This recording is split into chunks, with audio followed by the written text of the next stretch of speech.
All right, it's going live in three, two, one. Well, this is Olivia on air. We're up to episode 41. We have Olivia on with us this evening. How are you doing? I'm doing well. How are you? I'm doing a little bit better for some reason. For most of the week, I must have eaten something last weekend that just didn't go right, and my stomach was like feeling painful, like just not. I didn't feel really sick per se, just more like just bad indigestion for most of the week. And yesterday was probably the worst. It finally got to a point where I just had bad stomach pain, and then all of a sudden in the afternoon, I went to the bathroom and I felt a lot better. So I'm feeling much better today. So whatever it was, maybe a little bit of food poisoning, I'm not sure, but I'm feeling a lot better. I didn't go to a doctor or anything. I just thought I'd let it work its way through. So That's scary. I would have thought I was dying. yeah, it was yesterday morning. I was like, oh goodness, I was like, this is getting really bad. But then yeah, I don't know. It's just a lot of I could hear like a lot of gurgling in my belly, which sounded really weird. So, like gurgle, gurgle, gurgle. I was like, oh goodness. Oh, that's crazy. My stomach never yells at me, like like audibly. There we go. Oh really? Oh okay. Not even when you're hungry. No, I'm jealous of people that have fun sounds that happen from their stomach. Well, in this case, I don't think you want to have these sounds. So just No, no. My one of my big fears is appendicitis. I oh, feel like I am always whenever I feel any kind of pain in my stomach, my brain is just like, is it appendicitis? I'm gonna have to go get my appendix out. that happened to my dad several years ago. He called me up one day and he goes, that's right. I'm sorry. There were two situations. He was in the hospital already. He and his wife were there, and he had to have it taken out. It was pretty bad. So, but yeah, if that happens, hopefully get it out before it gets too bad because it can be pretty. If it spreads, it can be pretty serious. So, Yeah, it can't it be deadly if it goes untreated?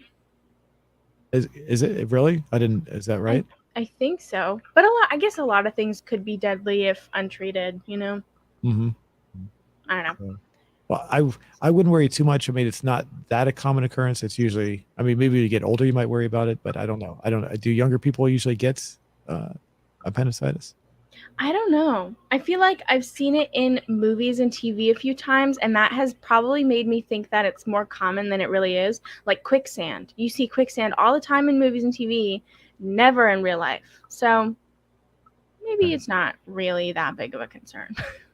And also, from what I understand about quicksand, you really can't really sink to the bottom anyway. It's just basically Really? you just kind of like get what happens is you get wedged in place, and it's you can't get out. That's Oh. and so it's not your body will not you won't get submerged underneath. You'll just get your legs will get so entrapped. It's like almost like concrete. Like your legs are in solid concrete, is what it's the way I understand it. So you just cannot get out. You're just stuck there. I've So, been lied to. yeah. Well, I saw this one video that said that when you get stuck in quicksand, that you should try and lay like back or forward so that you can spread out your body mass and Right. like kind of swim out. But I know that you shouldn't believe everything you see online. So I'm not sure how real that is. I, I'm not sure either. I just and maybe my information is wrong as well, but I was told that it's not going to suck you down. You're just going to get about halfway, and just that's you're going to get lodged in place. So That that's makes sense. Maybe people died from quicksand, like exploring new places by just starving to death because they couldn't get out. and also quicksand can happen on the beach too. Not to scare you if you go to the beaches, but Never going to the beach again. Oh my god. the what happened is you can go to the beach and then you go to a low tide and then you get submerged under the water when the high tide comes in. So Oh. that's which would be kind of scary too. So you're just stuck there and you can't get out. Hopefully people you'd be screaming and hopefully there'd be a lot of people on the beach that could pull you out. But if you're on the beach Yeah, by yourself, then that would be an issue. So that would be an issue. That's true. I have a good beach story. It's about my dog, Sam, but well, both my dogs. So we take my dogs to the beach at least twice a week because there's one pretty close to us and they really like it. And my dog was one of my dogs, Sammy, was swimming out, and he was going further than he's ever gone. Um, so we started looking for anything that might be in the water, and there were two dolphins that were swimming around, and he was going to meet them. He could not have been further than like 8 feet away from them. It had to be they were pretty close. But we called him back and my other dog Beverly tried to go get them and see what was going on. Luckily, she didn't see them because I feel like she would have been like mean to them. She's mean to everything though, so I don't know. But yeah, that was pretty cool. He came pretty close to them, and he was a good boy. And he listened when we called him. So dolphins don't attack dogs, I guess. So I guess they're friendly no, to dogs, I guess. yeah, I think they're because they're so smart. I've seen a few videos of dogs and dolphins, and it's like they're like water dogs. They kind of just want to see what's going on with a dog because it's like this furry animal that's swimming in the water they have never seen. So Oh, okay. That's interesting. So are the dolphins common? Is this where you live now, or is this like somewhere else? this is where right around where we live, dolphins are pretty common, especially in the summer. Dolphins and manatees, we see them pretty often. Hmm. Um, And it makes me kind of worried because there are a lot of boats that come through that are really fast, but specifically for manatees, I'm worried because manatees and boat motors have a really uh, sullied history together. So, but overall, yeah, they come around. Oh, I also saw a stingray because stingrays come around too every now and then, or I guess it was a ray. I don't know if it had a stinger, but it was a ray, and it jumped out of the water, and it landed in the water. Oh, is a stingray? Who's the Australian guy that used to do the animals? And it was a stingray that killed him, wasn't it? Steve Irwin, yeah. Yeah. So, let me see. Let me bring up an image here of a stingray. Let me see. So you said these are common? Is that right? I'm bringing it up still. Not as common as manatees or dolphins around where I am in Tampa, but pretty common. We've seen them a few times. They jump out of the water every now and then. I'm not sure why. One second here, just about to bring it up. Hold on. There we go. Should be able to see it now. There we go. Is that them? Yeah, they're really cute. They have funny faces. Are they? Did they come up to you? Can you pet them?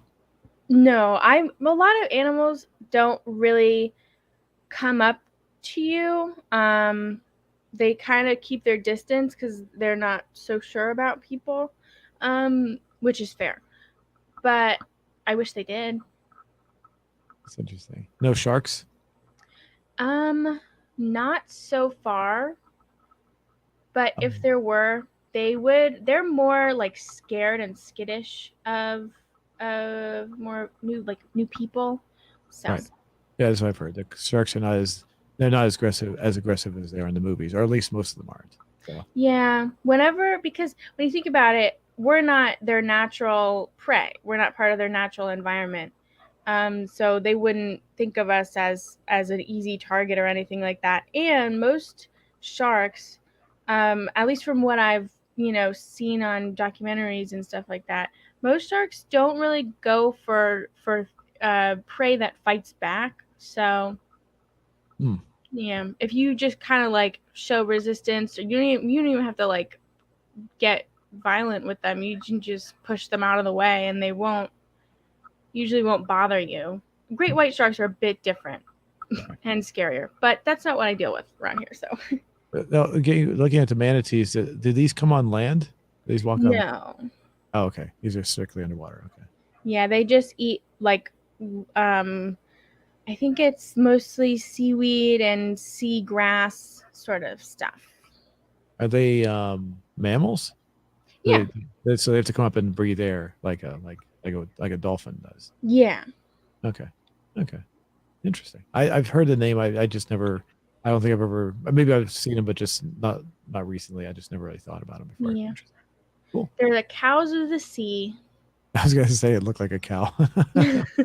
Not particularly fast, vegetarian, and just kind of fat and adorable. Well, this one particularly very large. So, well, before we go too far, we got is that Christian? Christian saying hi with a little smiley face. Hi back. And then we got Ronnie saying I with a little Camaro. Maybe it's E. Who knows? And also, before we go too far, we have the, if you'd like to support what we're doing, we have the affiliate link for NordVPN in the description below. I'm bringing it up on my other computer. I'm not going to bring it up here, but if you click on the link, you can get 60% off right now for a 2-year plan. That's $3.29 a month USD. And you get you get threat protection. I'm just reading it directly off their website. It blocks trackers and malware, and those are new features that they have listed there. Plus, you can hide your location, protect your identity, and several people have stated that you can watch movies in different parts of the world where streaming is normally blocked. If you decide to purchase the service, that helps fund what we're doing, and we really appreciate that. Thank you. Now, the question last week was about rain. Yeah, let me What's bring the that up. best thing to do when it's pouring rain outside? A second here, just about have it up here. Looks got a good response. Give me a second. I'm still bringing it up. Oops, got too many screens here, so I have to excuse me. 1 second. Take your time. And here we go. You should be able to see it now. All right, 1.7. Oh, excuse me, 1,700 votes, which is pretty nice. It's pretty higher than what we've been getting lately. So, but overwhelmingly, 72%, almost 3/4 of our viewers saying watch a movie. 13% pretend it's a sad music video and look longingly out a window. I'm surprised that one got so. Actually, that's pretty high. 6% with sing in the rain, 5% with read a book, and 4% with bake and cook. I would think watching movies would probably be pretty common. Obviously, sit in my PC and play San Andreas. Yeah. Playing video games. First 3 in a row. Video games. Wash the car. Water the plants. You got the free water there.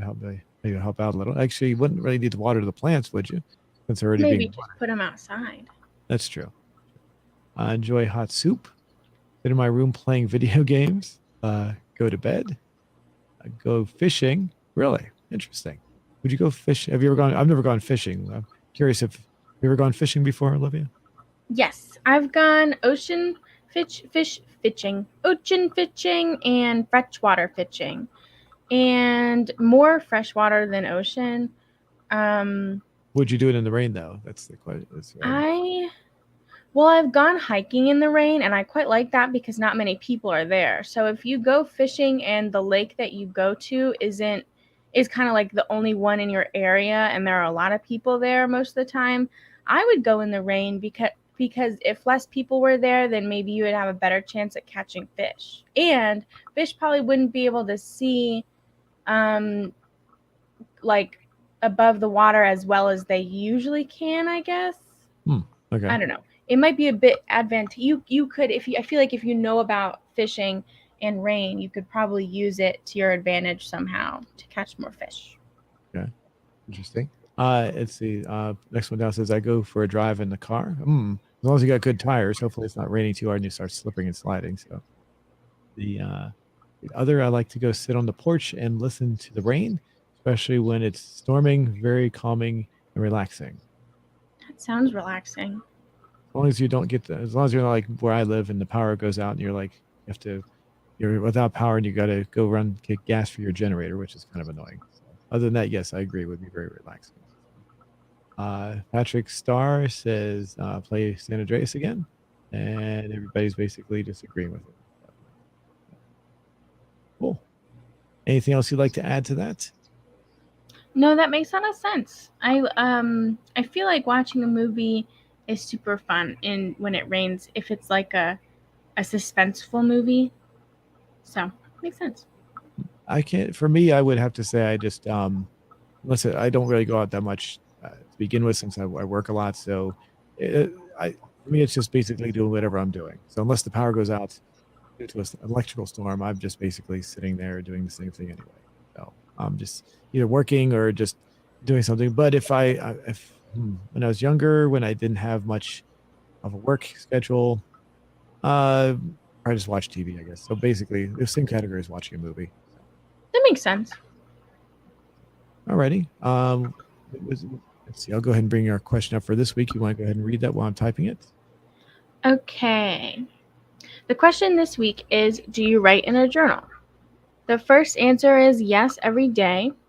Second one is yes, only when I have something to write about. The third one is no, I write in my notes app, like on your phone.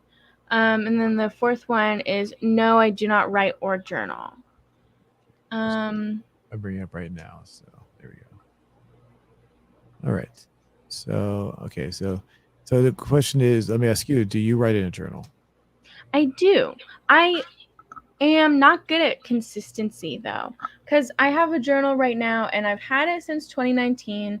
I'm not good at, like, I get in this, in like ebbs and flows of writing. You know, I write for every day for like 2 months and then I stop writing for like 6 months.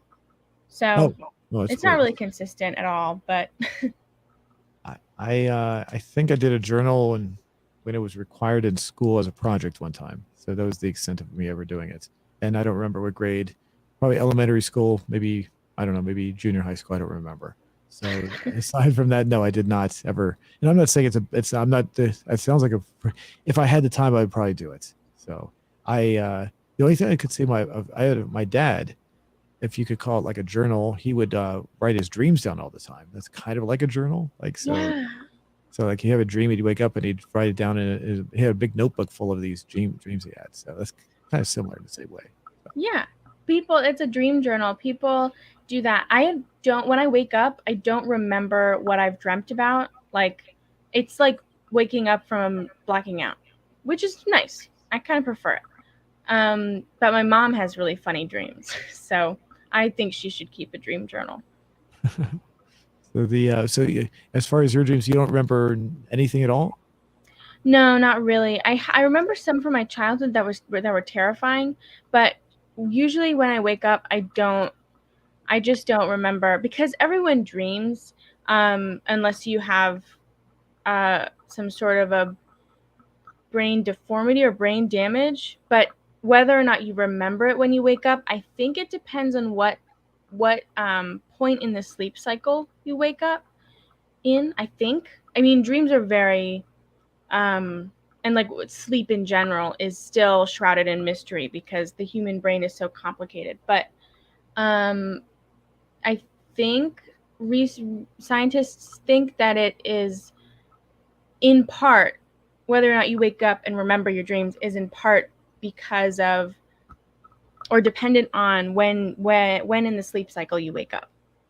Yeah, that's what I heard. My understanding is I could be wrong as well on this when I'm saying this, but basically, if you wake up and your dream isn't over, then you remember it. But if you don't wake up, you'll just completely forget the dream altogether. So. Yeah, that sounds like what I do. And there's also something, I don't know how true this is. I remember it's kind of in the same area. If when someone goes into a hypnotic state, you're kind of being put into a state that's similar to dreaming.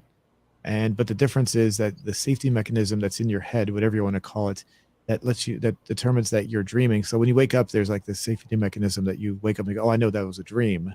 So you know it wasn't real. When you're in a hypnotic state, though, that doesn't always work. So you get out of that hypnotic state, you'll have images flash before your head, but you think they're real. So you think it actually really happened. So that safety mechanism doesn't kick into place there when you're not very many people can be placed under hypnosis anyway. But I've heard it's like dreaming, but you gotta be very careful because you could think things really happened that really didn't happen. Ooh, I wonder. I mean, like, that would be really creepy and scary if someone was good at hypnosis and they were like a bad person. They could like do some really really scary stuff to people. I was in a show. I don't know why they had it. It was a Christmas party for a company I used to work for. This was about 15 years ago, and they asked for volunteers. About 4 or 5 people went up on stage, and these people they were doing things exactly. They were placed under hypnosis, and they were doing things the guy told them to do. It was like everyone was laughing because they didn't seem to know that they were doing it. So it's pretty scary from what I've seen. I don't know how that works, but I don't want to be part of that. So. Yeah. Alrighty, does that look good? Yes.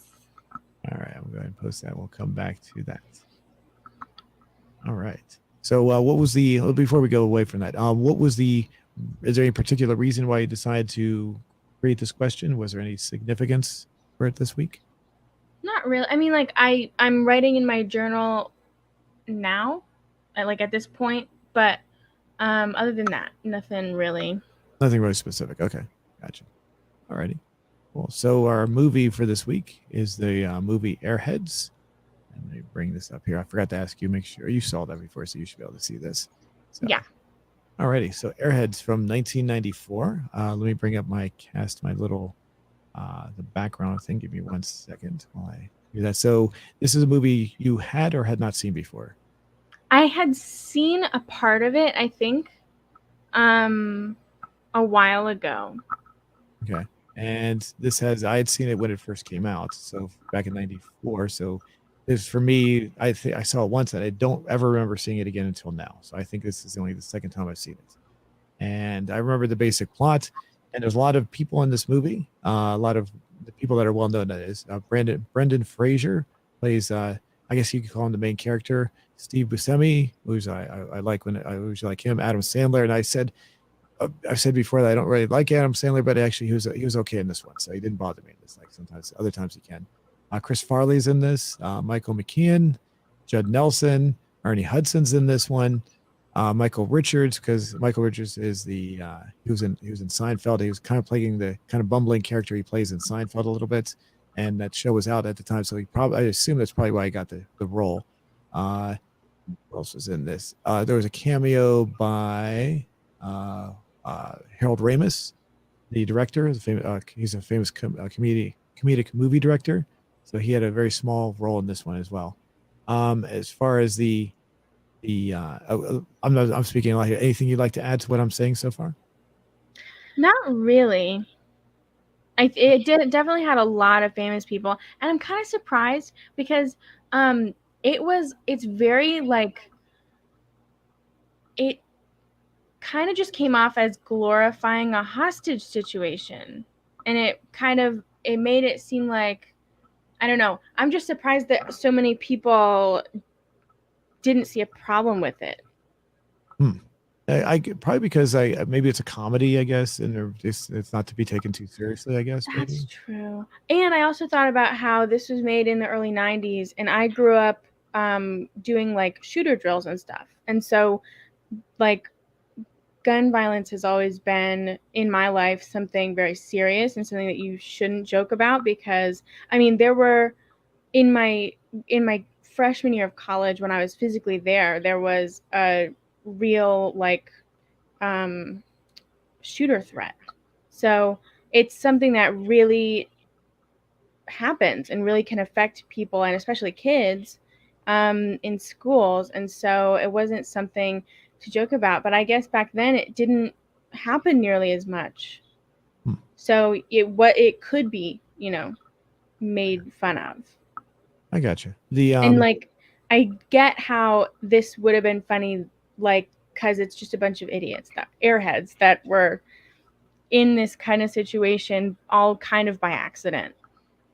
Right. I guess the name of the movie is kind of play on words. Like they're kind of like you said, airheads themselves, but also because they're taking a radio station hostage, so they're on the air, so they're airheads in that way too. Oh, you're smart. I didn't notice that. Oh, I getting back to the shooter thing. I guess the Columbine shooting was was one of the biggest.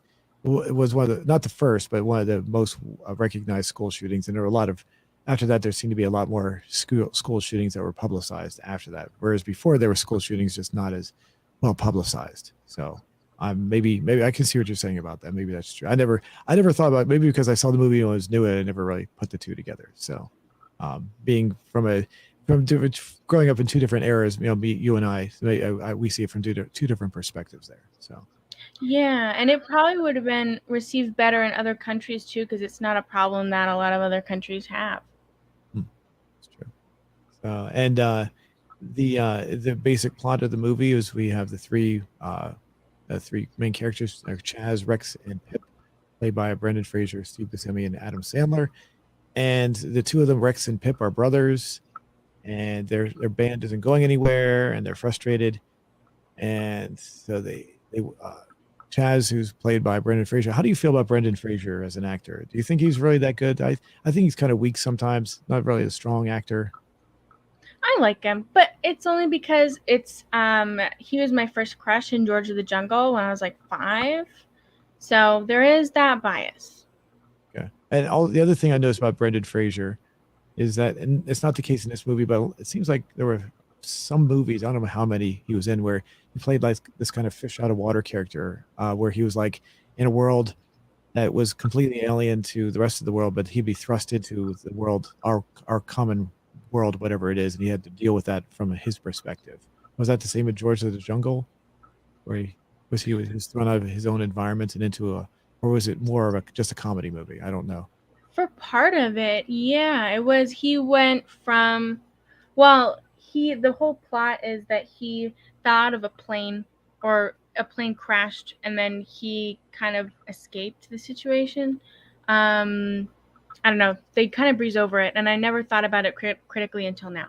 But he, like, as a baby, leaves this plane that has crashed, and then he grows up in a jungle in a treehouse that I guess he made with gorillas and elephants and toucans and all that stuff, and then um,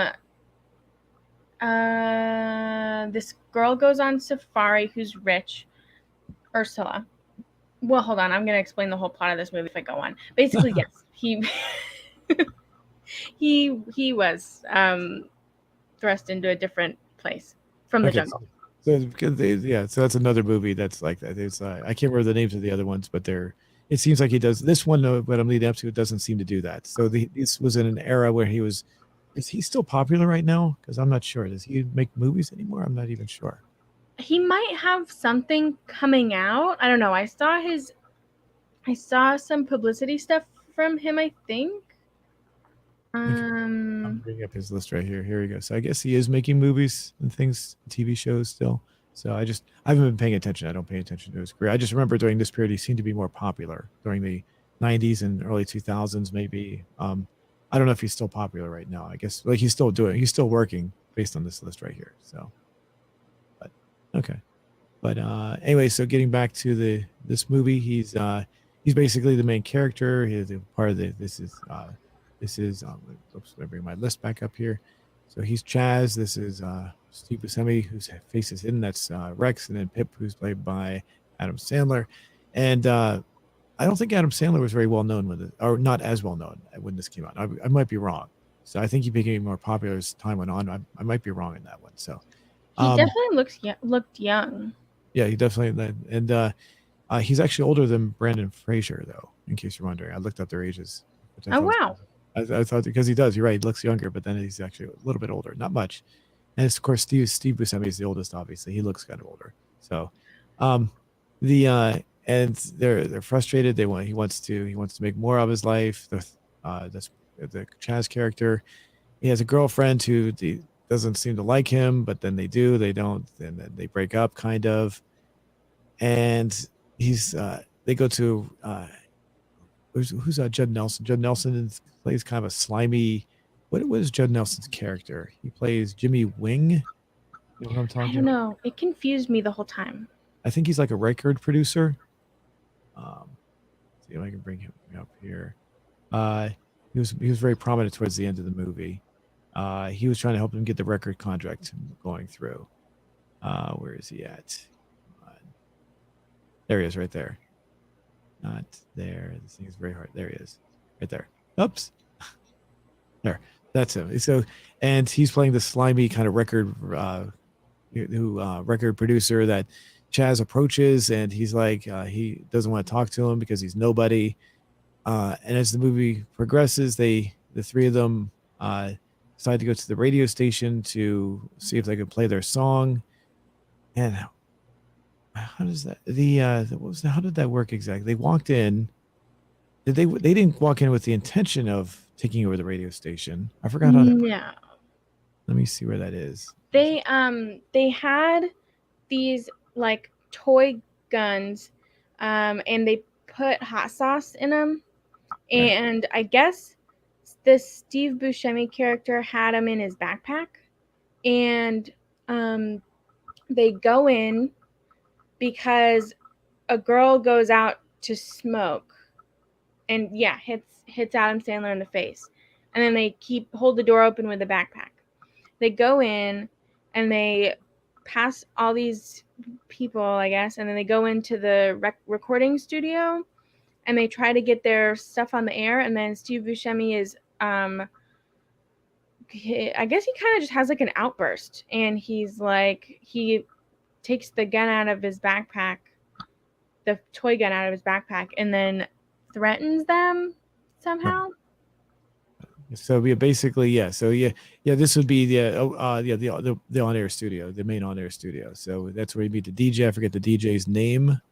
I forget who he is. But he's he's like doesn't want anything to do with them. And then that's when he pulls out the gun, and that's when he starts taking it more seriously. So, well, actually, no, he doesn't pull out the gun yet. He actually talks to them before that. I forgot. So he puts them on the air without them knowing. Then this guy comes. Michael McKean comes in. He's playing Milo Jackson. I'm looking at his character. Michael McKean comes in, and that's when they pull out the guns, and that's when they take over the station. So, and before that, they were at a concert that didn't really seem to mean much of anything, though. Also, Brendan Fraser and his girlfriend, that is like the worst and most toxic relationship I've ever seen portrayed on TV. It's like one of those really bad reality TV relationships. It's so sad to see. If we go ahead and describe what you think about it, if you want to, did you want to add anything more to that? Not really. I feel like, well, towards the end there, she basically, they go back and forth, and she only says that she likes him when it's convenient, or when she can when she thinks that he might be a rock star someday. And then he only says that he loves her and that he wrote the song for her when he thinks he is, when she's rethinking it or something like that. But otherwise they're like, I hate you. And that's terrible. Yeah. It's like they only like each other, or only say that they like each other when it's convenient for them. Right. And the whole thing of the movie is they break up at the beginning, and they bring when they go to bring their tape to bring it and play it on the air, the tape gets burned up. And so the girlfriend is the only one that has the other copy on a cassette. And of course, I will make some radio statements as things about radio here. The idea that a radio station doesn't in 1994, when this came out, does not have a reel-to-reel tape machine does not make it. Well, they did, but it was in the back, but not one for ready use does not make any sense. Reel-to-reel machines were very, very common in radio stations, all the way up even into the early 2000s. So the idea that when they say to you, can you play this on reel? He says, oh, we don't have a reel-to-reel. You can only have CDs and cassettes. The cassette idea is kind of ludicrous, because cassettes, you don't use those for on-air purposes. The quality is just way too low. So this is made by people, I guess, they're trying to talk to the average person that doesn't doesn't understand radio, I guess. So they probably just threw in cassettes and CDs because probably people know those the best, I assume. But in a real radio station, cassettes are not used for on-air. So it would be CDs, which were very common. On the corner right here, if you look on the top, you can see right here. If you can see where I'm pointing, these are called carts. But those are like they're tapes that are inside a machine. You put them into a machine, it automatically queues everything up. Those are very, very common during the 90s. So most likely would have had their music on that or the CD, not a cassette. So these little carts, you pick them up and you slap in the machine, and it queues up automatically, so you don't have to queue anything up. It just automatically, you press play, it's already ready to go. So those would be very commonplace instead of the what he said, cassettes. And reel-to-reels, most likely they would have reel-to-reels in the radio station in the actual studio itself. So like I said, it's probably done from the perspective that the average person doesn't know how a radio station works, so they're just throwing that in there. So they use common things that people know about, I assume. So okay, so if they had brought music, would they have known that they had to have those, what were they called? Those box things right there? Carts, just carts. Carts. For cartridges, they just call them carts for short. So would they have known at the time? Do you think that they would need to bring a cartridge, or would they have had to Most likely, tell? most likely not. But the fact they had on reel to reel is pretty accurate because most recording studios would definitely use a reel to reel for sure. But the radio station, they could have brought it in and dubbed it off onto the cart really like they could have recorded it onto the cart really quickly and just played it off the cart. Just basically do a real time recording. The song is like maybe 3 minutes, 4 minutes long. They could have had it onto the cart and then just queued it up and ready to go. So it would take Oh, like maybe 3 or 4 minutes, 5 minutes at the most, and ready to go. So okay. So they wouldn't have had to, because I thought that maybe they would have had to. That's why they had to have like notice beforehand that they were going to be playing someone's song on the radio so that they could put it on the cartridge like a week beforehand. But I don't know.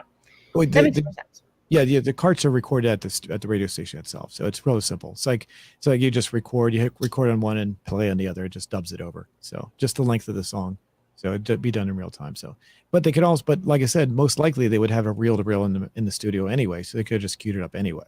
So, like I said, it's done for the average person that doesn't know about radio. That's all. Since I worked in radio for a while, it's the radio station is not exactly accurate. I'm just nitpicking. That's all. So you have to excuse me. It's cool to learn about. I had no idea.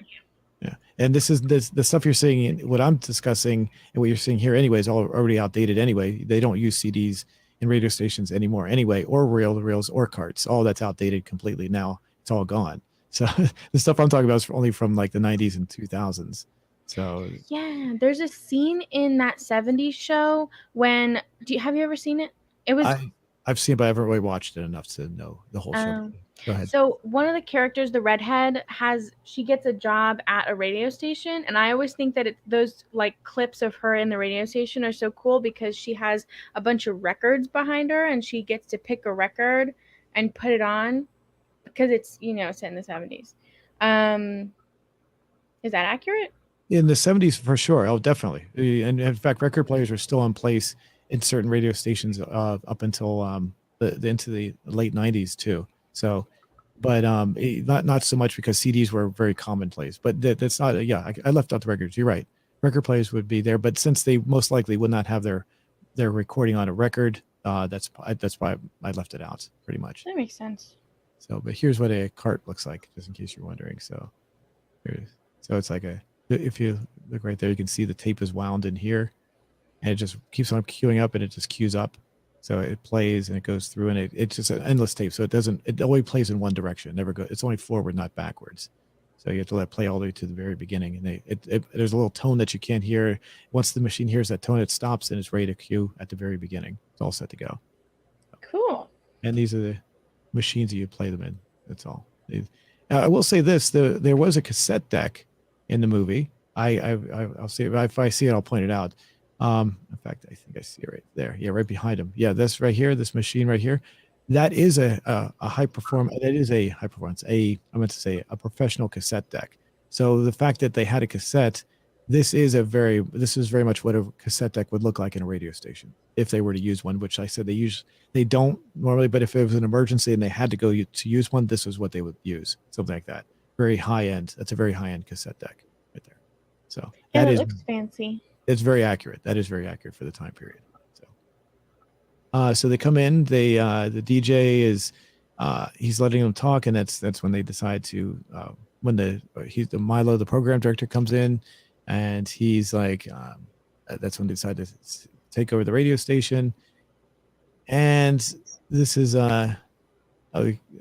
we actually get to see the reel to reel in the back here in the engineering department, which all radio stations have. There is an engineering department where you have a whole bunch of parts and things in back. So the police are called in. Chris Farley is one of the police. How do you feel about Chris Farley? I think I saw one of his something that he did, I think on SNL once, and it just annoyed me. But I do know that he was super popular. I think my mom liked him in when he was on TV and stuff. And I of course respect any comedian's contribution to the world of comedy because I think it's interesting and I love it. So I never really remember anything that was really it really impressed me. So I just know who he is, and I forgot completely that was in this movie. So, and he died 3 years after this movie was made. So, mm. but anyway, I just wanted to bring it because I've never really found him super funny. So I just know a lot of people, like you said, a lot of people liked him. So I'm just curious how you felt about him. So, Yeah, it was a bit slapstick. It seemed like he was using, I don't know, it just seemed a bit juvenile, I guess. yeah. And then we the police chief or whatever you want to call him, played by Ernie Hudson, and Ernie Hudson always plays a very good. It's the where's he at? It's there. Wait, he was he was the one that was basically leading the police. I can't remember what way where the scene was, but uh, the oh, there he is right there. There's Ernie Hudson right there. So. I think Ernie Hudson's a very good actor. So every time I see him, I'm like, oh, I'm impressed because he always plays the same kind of general role, probably because he's been stereotyped, I guess. So, but he's always pretty good in his roles. So, as the movie progresses, they're negotiating with the police, and they decide that in order to, they know they're going to go to prison now. So, in order to lessen their prison sentence, they want to make themselves seem crazy, so they ask for all these ridiculous things that they think will help them in their trial. So they ask for a picture of B. Arthur, a bunch of other weird stuff, just so that they that when maybe the jury or whatever the courts when they go to when they finally go to court, they are going to think that they're crazy in what they're doing, so they'll get a lesser sentence. Okay, that makes sense. I was confused about that. I must have, I don't know, not heard what they were saying when they I was a bit confused why they wanted, I think it was like cottage cheese and a football helmet. Yeah. I was a bit confused. So and whether or not that would be real, I don't know. It just sounds kind of silly, but that was the whole reason for that. So they're constantly negotiating with the police. As we go along, we got Michael Richards here playing this. Did you ever see Seinfeld? Yeah, a few episodes. Okay, so would you agree that he's kind of like the same character, similar, not exactly the same as the character he plays in Seinfeld? A little similar. I'd say Kramer is Kramer in Seinfeld is much more eccentric Yeah. and not in much more confident and bold. And the character that he plays in this movie is odd but shy. So there's still that element of oddity, but not so confident. Okay, I agree with that. That's good. Good assessment there. So as it goes on, this guy, this guy right here, the negotiator, he's been in a couple of movies. He was in Total Recall with Arnold Schwarzenegger. He was also in another Arnold Schwarzenegger movie called Twins. And so I've seen him in a couple of movies. I don't remember his name. I was trying to look it up here, but he plays the same kind of tough kind of character sometimes. So I wouldn't call him a famous character, but he was kind of a regular actor that was in movies during this time period. So I only bring that up because I was trying to name all the characters. There was a lot of more recognizable actors in this, but he was kind of, for the time, maybe somewhat recognizable. So as we go along, we realize that they're getting a lot of publicity, and now they think that we can get this is when they get the record contract. As it does go along, we have the Michael McKean's character, Milo. He's the program director. He keeps on talking. It's two things. First, it's as the story progresses, we learn that he's going to change the format of the radio station, and which is very common in radio anyway. So the whole idea that they're going to change the radio station format is not really that big of a deal. Nobody would really get that upset. It's just so commonplace that you'd be like, oh, I'm going to lose my job. And okay, they're going to change the formats. But the way in this one, it's treated like it's like the end of the world almost. Like everyone's like, oh, how can you do that? That's so wrong. It's like, yeah, but it's in real life, it's just so commonplace. People don't really, there may be some people who are upset that listen to the station, but they get over it and they just switch to another station anyway. So I thought they kind of blew that one a little bit overboard. So, and then the other thing is he's going to help the band with their radio contract, which seemed kind of strange that the program director of a radio station would have anything to do with getting them a record contract, because they don't have anything to do with that. So in this case, maybe it's possible he has a background in that. So I don't know. It's just not in regular radio though. The program director does not have that kind of ability. It's just not commonplace. I mean, so Yeah, that did seem a bit odd. the and the I forget. I keep on forgetting the DJ's name here, but he's getting all frustrated. You gotta change the station. Getting all angry. Throughout the whole thing. It's just come on. You know you gotta lose your job. Nobody's gonna get angry over that. It's just Yeah, gonna. and he seemed like a pretty well-known DJ, so I feel like he probably wouldn't have that hard of a time getting a different job. Yeah, exactly. He would have got a job anywhere else. And if he's popular enough, he may even have an agent, that could represent him and get a job somewhere else for him anyway. So it just doesn't make any sense. It's if you're especially if you're experienced in radio, like I said, it's so commonplace for a format change to take place. You'd be like, oh, okay, darn, I guess I'll have to look for another job now. You wouldn't be getting upset over it. So we're still looking for the girlfriend as the story progresses. The cassette tape gets battered across the road. Almost gets run over by a couple of lowrider cars who are jumping. A dog eventually pees on it, and then she finds it. She's actually finding it. Bring to the radio station, and the as the was there anything else here? Sorry, yeah, I forgot about the crowd. Of course, you have the crowd, the large region of fans. I gotta be very careful because there's a scene in there where they're making out, and I don't want to show too much there. You have the large. Oops, keep on showing that. Sorry. Oh, here we go. Here's Harold Ramis's cameo appearance. This is Harold Ramis, the famous director. So I just want to stop there and show him real quick. He was only in for like a split second. Basically, his character he's a police officer pretending to be a record producer, but they see right through him. And it turns out, yeah, he is actually a cop just trying to gain access to the station. It's kind of funny he's in this. When I saw this, I was like, why is he in this? And I guess it's just a small, like I said, a very small cameo role.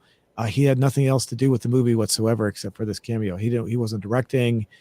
He does act sometimes. He was an actor in Stripes and Ghostbusters.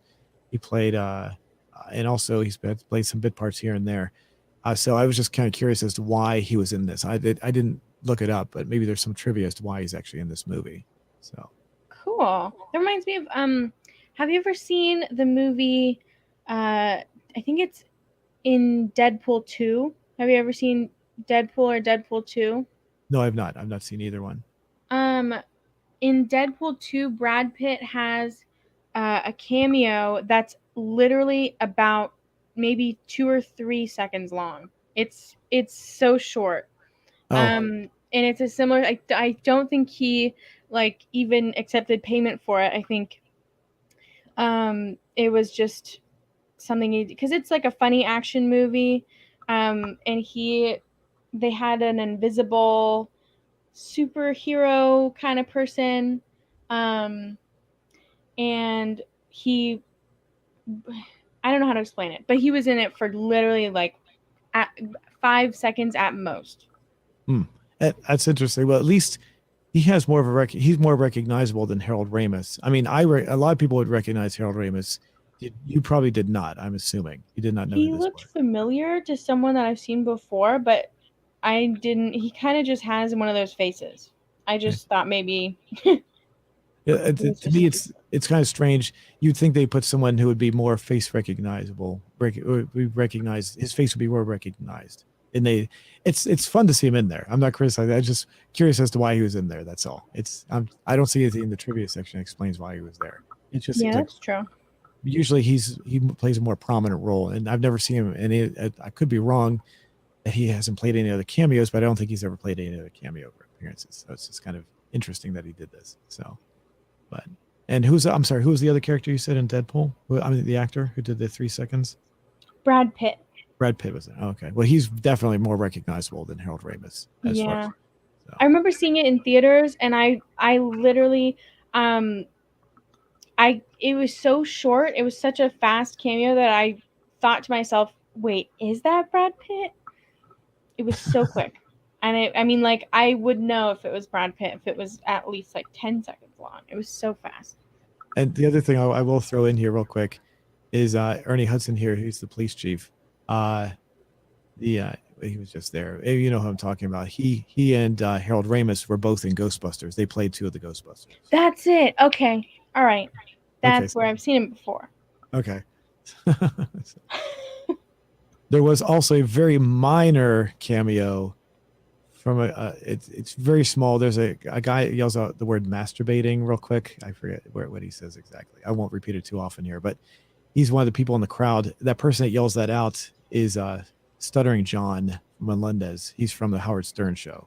So at the time his popularity was just becoming, he was starting to become very popular, and the Howard Stern show was very popular. So I don't know why he's in this movie, but that's also a brief cameo.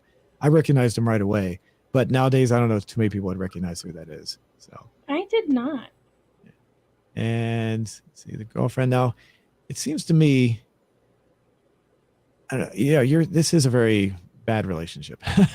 And she's physically abusive. I forgot. She hit him. That's abuse. It's not okay. And then she threw the That's chair. a terrible relationship. She threw the chair into the studio and smashed the glass. Yeah. So he was not that physical though. He was not nice though, but he was not that physical though. Yeah. Neither of them were nice, but they were both absolutely terrible for each other. She seemed like the kind of person who, I don't know how common this is in Los Angeles, maybe more common since it is Los Angeles, but she seems like the kind of person who just wants to be with someone and maybe is good at manipulating people, but just wants to be with someone in case they ever become a star. That way she can say, I've been with you since day one. I can't believe you won't give me any money, or something like that. That's a very good. I like that one. I like that a lot. And the other thing is she's obviously very attractive, so she can get anybody she wants, kind of a thing. Yeah. So she carries on that kind of. Maybe they're trying to carry on the trope, the stereotypical girlfriend that I can get anybody because I'm so drop dead gorgeous or whatever, so I can do anything I want to. They're trying to carry on that kind of a character, I guess. So let's see. As the story goes on, we get more of the stuff.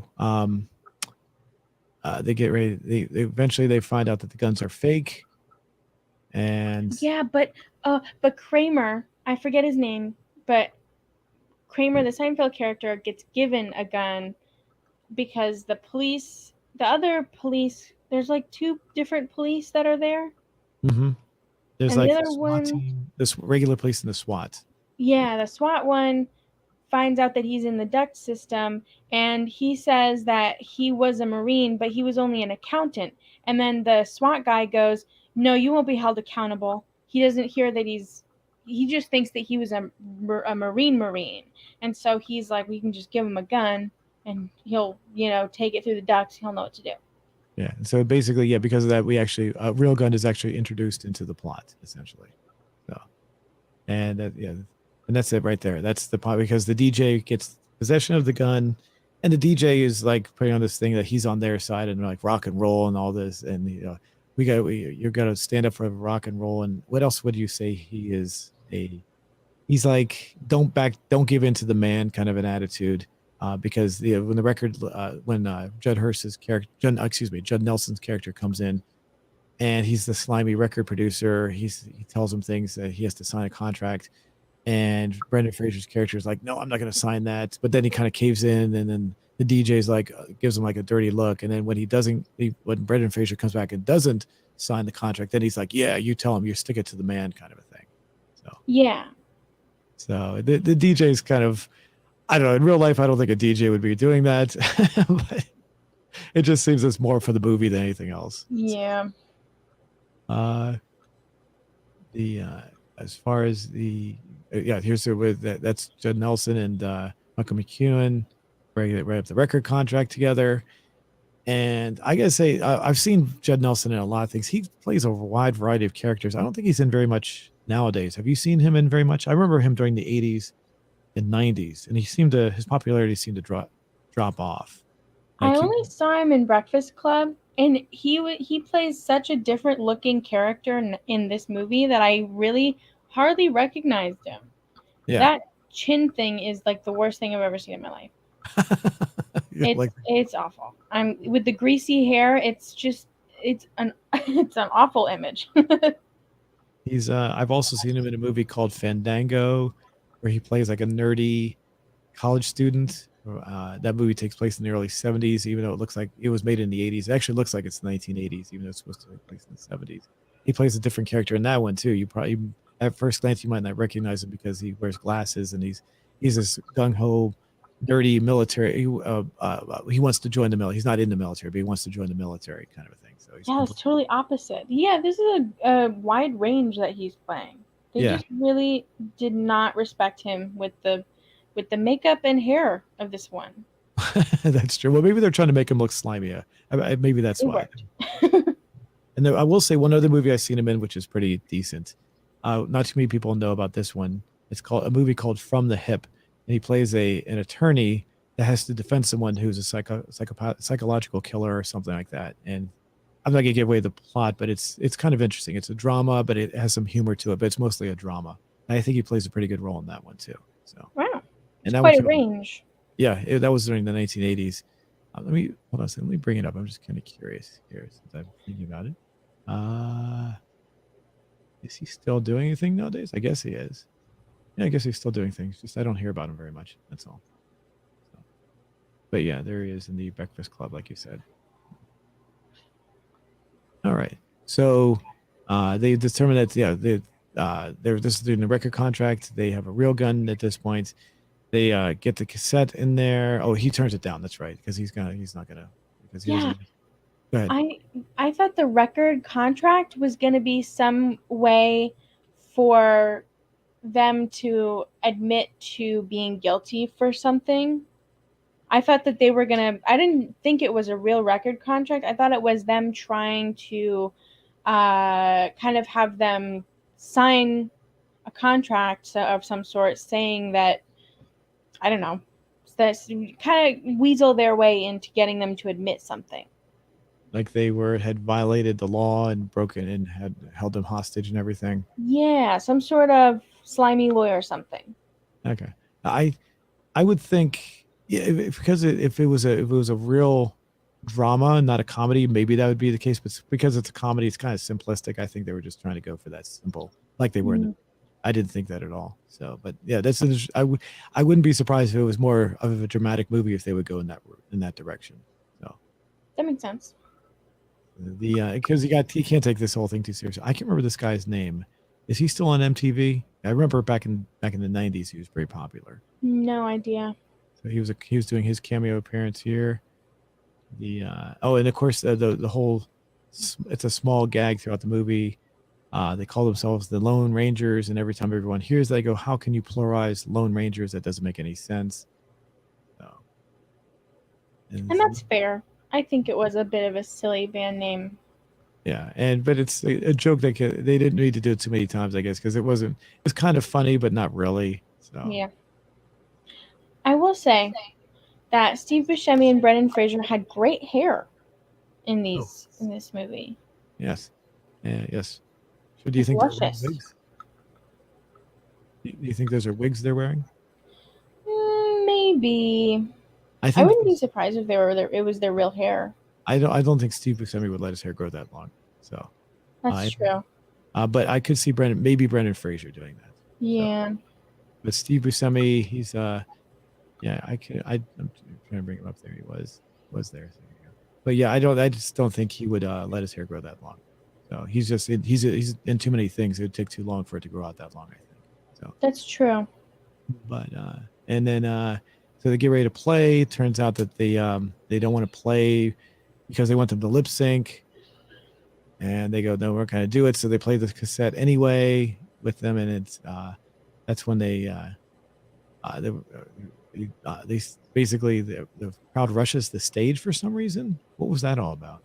I don't know. I was kind of confused at this point. So, he says something about like tell them to come forward. I guess they all come forward. There was a line in this movie we actually did laugh. I don't remember what it was.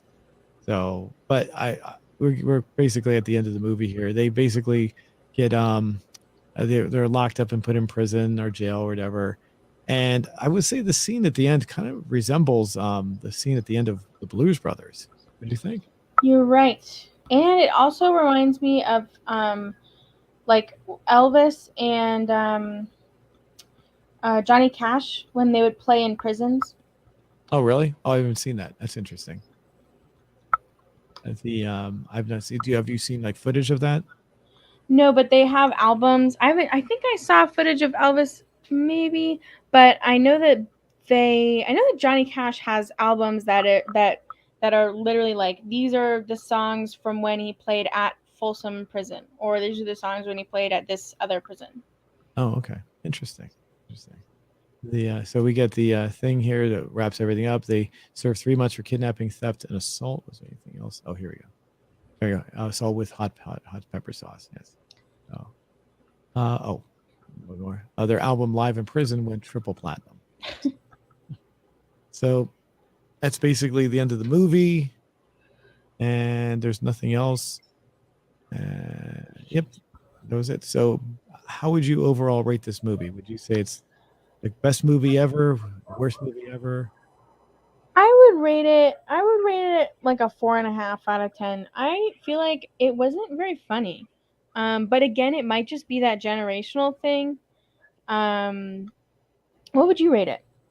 I'd probably say maybe about a 6 or so out of 10. It's not great, but I felt the same way 28 years ago when I saw it brand new that I did when I just recently watched it. It's just like, it's okay, I guess. It's fun to see like some of the all the different big actors from the time in it, but it's kind of it's implausible. Some of the stuff is implausible, so it's not a very believable comedy.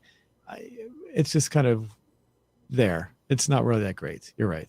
So, like I said, I only laughed at maybe once. One thing I actually did laugh, and I can't remember what it was, and maybe one other thing I got a big smile out of.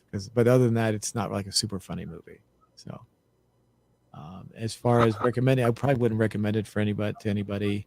And quite honestly, I don't remember why I saw this when I was younger. I do know that when I was that age, my dad and I would just get together just for fun and just go see a movie. We didn't really care what it was. We just wanted to get together and spend some time together. And we usually went to see a movie, and this was probably one of those movies we saw. And I don't remember if he liked it. Probably not that much either. So I did like their outfits though. I appreciate the I know it was probably just outfits of the time, but I always like movies that kind of encapsulate the time period that they're in. And I feel like all these outfits are very they might be a bit exaggerated of the tropes or the stereotypes that the characters are playing, but these outfits are very much like late 80s, early 90s looking. I like them. and so when you say outfits, you mean everybody, not just the three band members, right? Yeah, yeah. Everyone's outfit. I mean, like the what was his name? Judd Nelson's character. He he looks like kind of what was that movie with Charlie Sheen where he was a broker or something. Oh, Wall Street. Is Yeah, that it? yeah, yeah. Kind of yeah, and it looks like the main characters. He looks like one of the main characters on that movie, but Okay. like a costume of it, kind Yeah. of. Yeah. With Wall the Street. with the broad shoulder and the striped shirt. I feel like that's very like 80s businessman, 80s investor man. Yeah. Oh, so I was gonna give me 1 second here. Here we go. Some images of things. I get my He has mouse. the same hair. There we go. There you go. Like that. Yeah. Yeah. I would say, yeah, but the 80s, this movie did a lot better but yeah, I agree. There's some similarities to that. So, Yeah, I mean, like if you look at the Judd Nelson, he has the suit with the wide shoulders, the striped shirt. He's just missing that white collar, and he has the different pattern tie like they're wearing. It looks like he's trying to look like one of them and trying to be taken as like a serious investor guy with the hair in the same way. Um, so maybe that was intentional. yeah, for the time period, I wouldn't say they're modeling it after Wall Street, though. I could be wrong. I could be wrong. So, but is that what you were leading up to just for the time period, or they were purposely going after Wall Street? Maybe for the time, yeah, for the time period. I was thinking specifically for the character, but it makes more sense to be just general because I feel like a lot of people were trying to dress that way. Hmm. after this movie. Probably, I've seen a I, lot of pictures of people wearing suits like that and shirts like that. I would think that that Wall Street getting it talking about that. I think this captured the era pretty well too. So I think I think this is pretty accurate for when that period came out. So it was probably just a hold off because this is 7 years away, and they were definitely facing away from that style for the time period. So That's true. Makes sense. alrighty. Would you recommend this to anybody? Um, Honestly, not really. I don't think I would recommend this to anyone. Would you? Probably not. I might say I, I might say if you're just bored or something, but there's so many other things to watch nowadays. Even back in the Yeah, I mean, 90s. I feel like for a music movie, I would recommend something like Blues Brothers or School of Rock, you know? Yeah, yeah. Those would be more enjoyable, especially the Blues Brothers. So, and School of Rock was definitely. I'd say it's this one. It just has this kind of feeling like I don't like I want to walk out of the theater a little bit, a little bit. Only a little, so It's just it has a very cheap quality to it in some ways as well. that's a So good word. like it was just kind of thrown together. They quickly went to found some office buildings and said let's quickly make this movie and then get out of here, kind of a thing. Yeah, not a lot of it made so much sense, and I did get confused a few times, so. And it's almost like jumping back to what I said a second ago. It's almost like they went like you could see like when they drive up to the office buildings. It was like let's just find an office building that let's shoot our movie and we'll just use their offices. And it's almost like that's what it is. It's like, I mean, there's this inside radio set here, but that could be thrown together pretty quickly. And but I mean, like out here, it's like that's all. I don't know. It's not very much as far as shooting locations. So it's very basic, very basic. So and Yeah, and it's relying on a lot of people like being kind of dumb, like in this exact scene, or mhm. not really doing their job or whatever. I will say that this little game that she's holding in her hand is called a Sega Game Gear, and I actually have one of those. I won it through one of those Coca-Cola bottle contests where you pop you look on the bottom of the lid or the cap, the bottle cap, and I didn't actually win the prize through the bottle cap. What I did was I didn't win, and there was a second chance prize, so I entered the second chance prize, and I got a phone call one day saying that I won it, and I got that in the mail. That's what she's holding in her hand. Cool. People actually win those? Yeah, yeah. I did not know that because when I was a kid, they would always advertise. Well, for my like growing up, for me, it was Go-Gurt, which is like yogurt, but Go-Gurt, I guess. There would be like codes in those yogurts, Okay. and then also Lunchables, and you would win like a Disney cruise with this famous person. I thought that, I mean, well, at the time, I thought I could totally win this. But now I just thought that all those contests like that were fake. I think there has to be some. I mean, because it's a large company, and if someone doesn't win, there could be some lawsuits, I guess. Oh, So that's true. I will say though that, but the only reason I won it basically is because I was out of work at the time, and so I had like a whole bunch of bottle caps, and I just entered second chance prizes several times. So it wasn't just like once. I entered like maybe 100 times. so Oh, so it increased my odds, I guess, to getting the second chance prize. So. that's cool.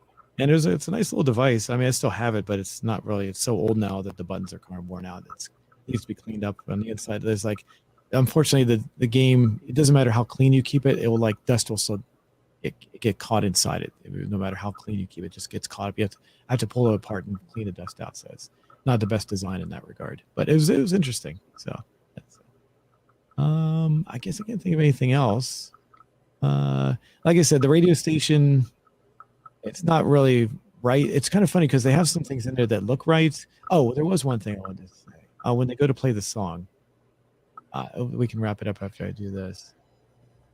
There's a scene where because they finally get the music in there, and he's the DJ, whatever his name is.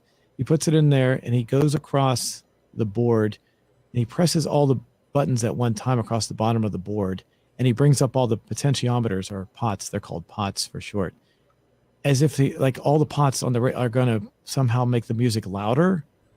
Because when you're a radio station, there's only one pot per song, so he didn't have to bring all of them up. But he did. He brought like about like a dozen of them up, and he faded them up, and all of a sudden the music got really loud.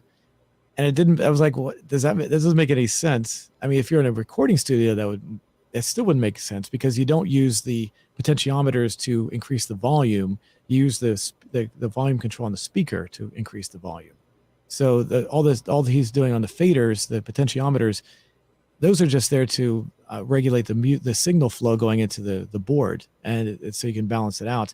You don't use that for volume control. So the whole scene just didn't make any sense, either from a radio perspective or from a recording studio perspective. I can't find it here. I don't know if you remember that scene. Is that like have you ever seen the movie 10 Things I Hate About You? No, I've not. Oh. Well, you know those scenes in movies where people are in like a radio station or they grab a microphone and then they touch the board thingy that has a bunch of controls on it, Mm-hmm. and they like move different sliders up and down? Right. Is that what? Yeah, that's what I'm talking about. Yeah, that's right. Sliders would be a better way to. Yeah, exactly. So he grabs all the sliders, he presses all the buttons at the bottom to turn each one on, and he raises them all up at once. It's like, why would you need to raise all of them up? You're only playing one song. The song would only be on one of those sliders, not on multiple sliders. The whole thing. And then all of a sudden the music is really loud, and you're like, what? How does that make any sense? The whole scene was like, huh? So from anybody's point of view, anyone who's used a slider, you would know that only one slider is used for one song, maybe two for left and right. But that's about it. Hold on a second. Can you hold on a second? I want to say, I'm sorry. Hold on a second.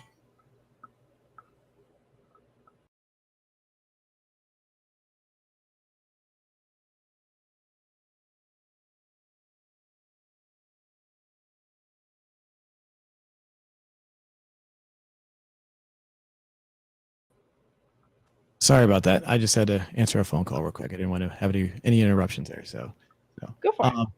But anyway, we're good. But yeah, exactly. You have to use the better word would be slider for the average person to understand what I'm talking about. So anyway, I'm nitpicking again. It's just like, why would you do that on a radio station? It doesn't make any sense. It's like I said, it looks, I guess, to a person who doesn't know what they're doing, it would make it look like it makes sense, but it really doesn't. That's all. That's fair. Yeah, I didn't think any. I don't think I remember what the scene it was, so I probably didn't think much of it. Right. So, alrighty. So basically, you and I are both kind of in agreement. It wasn't the greatest movie. We probably wouldn't watch it again. But I don't think you and I really outright hated it, though, right? You wouldn't say. Right. It's not hateable. It's just kind of like not the best. Yeah. Yeah. And the funny part is that I don't like Adam Sandler, but in this one I actually like him. So, I don't know what it is about Adam Sandler movies. He just really bugs me. But in this one, I don't know, he doesn't bug me for some reason. So, Interesting. he plays a character that's actually kind of likable for some reason. Maybe because he's kind of innocent and kind of dim-witted. I don't know. So, Yeah, he was like the young idiot. yeah. So, all right, let me go ahead and bring our question up from earlier. If we can see what kind of results we are. Give me 1 second. Okay. Oh, we got a nice, no comments yet here. I'll bring it up here. There we go. So like 62 votes, I think, so far. And make sure no comments, 0 comments. Oh, wow. Wow. 62%, getting close to 2/3. Do not write in a journal. Wow. I guess that makes sense. What do you think? What did you think the results were going to be? I thought more people were going to do the only when I have something to write about one. But I guess that makes sense. I feel like writing, I don't know. It's not a lot of people that I know, or at least my friends don't do it too much. But I find it to be a really good way to like sort out my feelings and emotions for the day or whatever. Would you But say everyone has a different technique for that. Would you say that this is writing a journal is more for? I don't think it is, but For some reason, it thinks like I think it would be, but I could be wrong in this. Do you think women do it more than men, or vice versa? No, I think it's anyone who, well, I guess anyone who finds it to be helpful. Anyone, I don't know if it's a gendered thing really. I think it's more if you have kind of an interest in writing or reading, maybe you're more inclined to write in a journal. Okay. You know what I'm thinking of? I'm thinking that whenever I heard the word diary, what girls would have a diary or something. Maybe that was a stereotypical thing from the past. I don't know if that's a common thing anymore. But I would often hear girls having a diary, but I would never hear a boy having a diary ever. So maybe that's what I'm thinking of. Maybe I'm thinking it's more of a because a journal is like a diary. So That's true. That's fair. I feel like a journal can be anything though. You don't have to write down your innermost thoughts and feelings every day. You can just write um, things that happen to you or something. Because I also want to have journals for when I'm old and I forget things. mhm. That's interesting. So would you the does it ever help? Have you ever gone back to anything you've written down? Yeah, I totally like if I reread something, I like I don't I'm not good at remembering like anything really.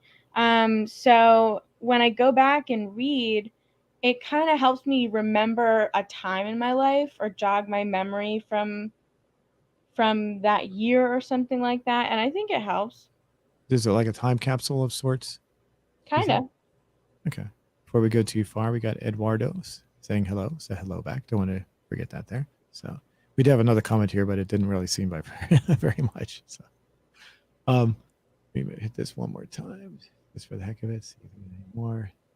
A couple more votes, but no, not much to help. So yes, every day, 17%, 11% no. I write what does it say? On my notes app, and then 9% with yes, only when I have something to write about. So interesting. So basically, the no's definitely have it at this point. Um, Yeah. Notes app. What did is that just something that's basically it's like what it sounds like you have it on your phone or something? Or Yeah, it's like an app for note taking. Any app for note taking. would this be? I would assume that maybe it could be voice activated, so you just speak it instead. That counts too. Speaking notes into like a recorder, voice recorder, something like that. Would you? I wouldn't do that because I wouldn't want to. I know I'm in radio and I hear my voice all the time. I just don't like hearing my own voice playing back. I'm not saying I have a bad voice. I just don't like hearing my own voice being played back sometimes. I just get That's it kind fair. of so. And so I probably wouldn't do. I probably have to handwrite it out every time. So I feel like handwrite it, when I handwrite what I want to write out, it makes me think about it more, and so I don't know. It kind of just helps creatively when I handwrite it. And it's the same thing with like taking notes for school. A lot of people take notes on a laptop. I couldn't do that because, well, I feel like with typing it, I'm more focused on typing. But if I'm writing it, it's kind of like it's helping me remember what I'm writing more. hmm, okay. I didn't have when I was teaching. I don't remember anybody. This was back in the. I taught from 2005 to 2010. I don't remember anybody using a computer. However, I did have students that would bring in recorders and record my voice. So I guess they would play it back later. Yeah, similar thing. I mean, I've even seen people just take a picture of the PowerPoint with their phone and then I guess look at it later. Maybe, probably not though. Oh, that's interesting. Yeah, 'cause I guess it's been a while since obviously since I've taught, and I guess I probably nowadays if I was teaching, I'd probably see a lot more of that as well. So I haven't Yeah. taught 12 years now, so it's been but when I did, yeah, it's those seeing those things in a classroom would just seem a little out of place. But now, I guess nowadays it'd be very commonplace. So, Yeah. I remember in the beginning of The Princess Diaries, it was a movie from like 2001, I think. mhm. And in one of the earlier scenes, over the announcements, um, one of the teachers says that online homework cannot be submitted online for credit, which I just think is so funny because now most of the homework if not all of the homework I have is like submitted online. That's interesting. The the probably problem I would have with that is how do you know that the person who did the work is the person who actually did it? How do you know it's not someone else that did the work and is just submitting it then at that point? Because You do not. yeah, that's the only problem I would have with that. Because at least when the students turn it in, they're physically. I mean, technically speaking, someone else could have done it for them anyway. They're just handing me a piece of paper that someone else did for them too. So I guess it doesn't really matter. So. Yeah, I feel like I know that the plagiarism checkers have gotten really, really good. Most schools have, I think all universities have some sort of plagiarism checker for the whole university that every essay gets run through before it even gets to the teacher. Oh, really? That's great. Yeah. Wow. So I Taking think pretty seriously. it might be built into things like Canvas, like the school user interface for students. It might just get built into that. And if you turn in an essay, it's going to get run through a plagiarism checker, no matter what.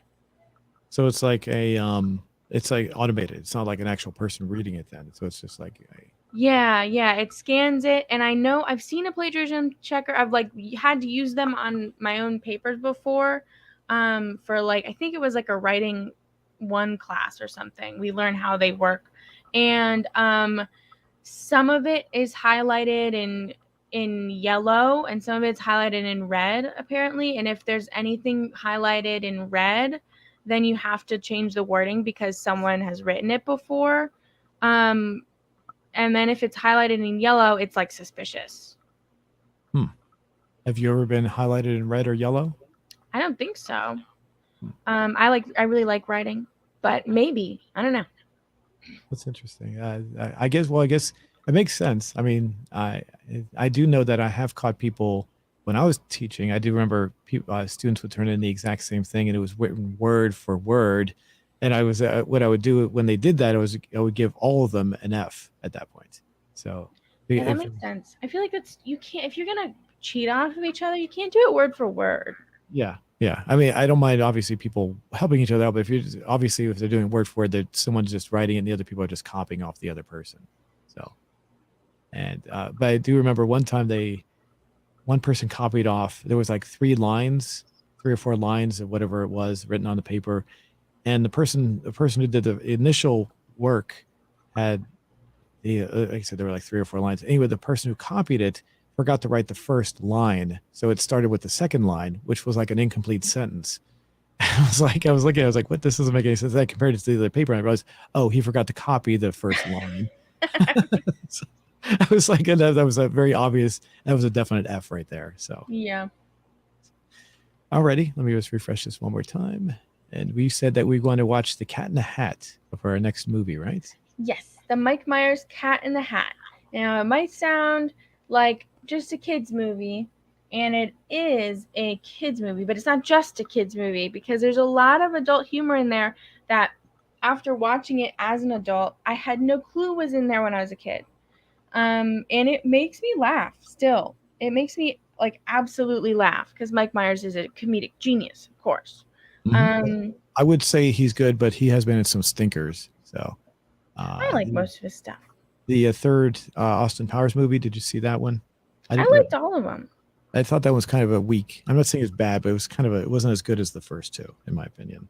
So. That's fair, but I feel like as movies get more and more sequels, they get kind of worse. Like, why are there so many Fast and Furious movies or Sharknadoes? There's more than one Sharknado? Oh my goodness! I think so. Isn't that just a travesty? But anyway, Cat in the Hat. I do think it's gonna. I think you're gonna laugh. I think you're gonna chuckle at least. Okay. I remember seeing this face when it first came out. I thought it looked really creepy. So. It is. Okay. Okay. I'm right. Okay. Yes, indeed. You're right. And it does not look like the actual Cat in the Hat from when I was a kid. So I mean, it does the face anyway. It just looks too creepy compared to the original Cat in the Hat. Let me bring that up so we can compare that real quick. Hold on. Let's see. Have you seen the original Cat in the Hat? Yeah, I read the books. Yeah, there we go. See, that looks friendly. That looks very warm. And then you get this, it's like, like oh, That's okay, more that's cat-like though. no, it just looks creepy. I just Yeah. remember being creeped out by it when I saw it for the first time. So I at the time I was also very busy, so I didn't have time to see very many movies either. So I'll take your word for it that it's going to be a good movie. I just at the time I just didn't feel like it was worth seeing. So hopefully this time I'll watch it and it'll be just as good as you say it is. So Yeah, I mean, I like it a lot for the set design as well, and just how they do the special effects for everything. I think is very impressive. I'm not going to give anything away, but I think like how they make the movie is impressive, and I do laugh at many of the jokes made. So so would you say? I mean, it doesn't really matter, of course. Would you say it's close to the book as far as how it's handled? it's certainly outlandish. It is certainly um I think it's more, I don't know, it's more of an inspired thing. It's kind of like inspired by Cat in the Hat, heavily inspired by Cat in the Hat. I wouldn't say it's the book exactly. They didn't like follow the plot of the book, I don't think. But Hmm. it's kind of the same setup as like the kids are having a rainy day and the cat comes to help them have fun. And so it's kind of a spiff off of how the cat helps them have fun through the day. Okay. Okay. All right. Well, cool. Well, so we'll see that in our next episode, which we're looking at probably like 2 weeks from today. Yeah. And cool. And I mean, don't forget everybody, if you'd like to support what we're doing, we have the affiliate link for NordVPN in the description below. And right now it's at 60% off. If you decide to purchase that, that helps fund what we're doing. And we'll see you next time. Bye bye. Bye bye.